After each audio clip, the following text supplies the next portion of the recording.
After weeks of rising tensions, the Trump administration is sending mixed signals tonight on Iran. That's right. Along with tough talk, there are now signs the White House wants to avoid a fight. Tonight, KCAL9 political reporter Dave Bryan is here with a closer look at that. Dave? Yeah, his national security advisor has been pushing hard to go after Iran, but today the president tried to calm things down. With fears growing by the hour, it seemed, that a war with Iran might be coming soon, President Trump stepped in today to try to relieve the anxiety. The New York Times reporting he told the acting defense secretary today that he does not want to go to war with Iran. Period. I will never send our finest into battle unless necessary, and I mean absolutely necessary. Even as President Trump has tried to ease fears that the U.S. may be pushing Iran into a conflict, the carrier strike group headed by the USS Lincoln has arrived in the Arabian Sea south of Iran.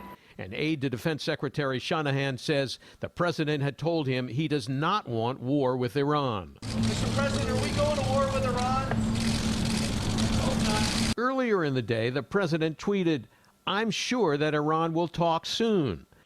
But while that might ease the war jitters, it does not solve the problem of U.S. intelligence warnings that Iran is preparing to attack Americans based in Iraq. Iran's ambassador to the United Nations denied that his country has any intention of attacking Americans. Fake intelligence, which has been the root cause of all these events, should be tackled. U.S. intelligence also has satellite photos of the Iranian port of Chabahar, which show what analysts say are containers for short-range ballistic missiles loaded on boats for transport to an unknown location. But former CIA counterterrorism official Phil Mudd told CNN he fears this may be another Iraq war, trumped up and based on bad information and miscalculations. We have a government we want to demonize, a president who said, let's tear up a nuclear agreement, and all of a sudden intelligence is on CNN.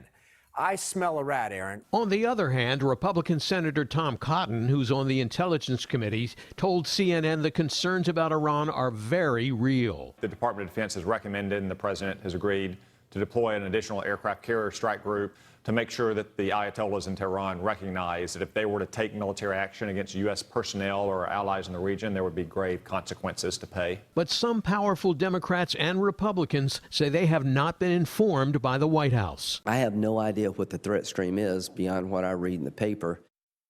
Now, the president's denial that he wants to provoke a war with Iran is now reportedly pushing his senior diplomats to find a way to diffuse the tensions. And it was a clear message to his national security advisor, we mentioned before, John Bolton, who has pushed hard to take on Iran, that the president does not want this to explode into a military showdown. Susie, back to you.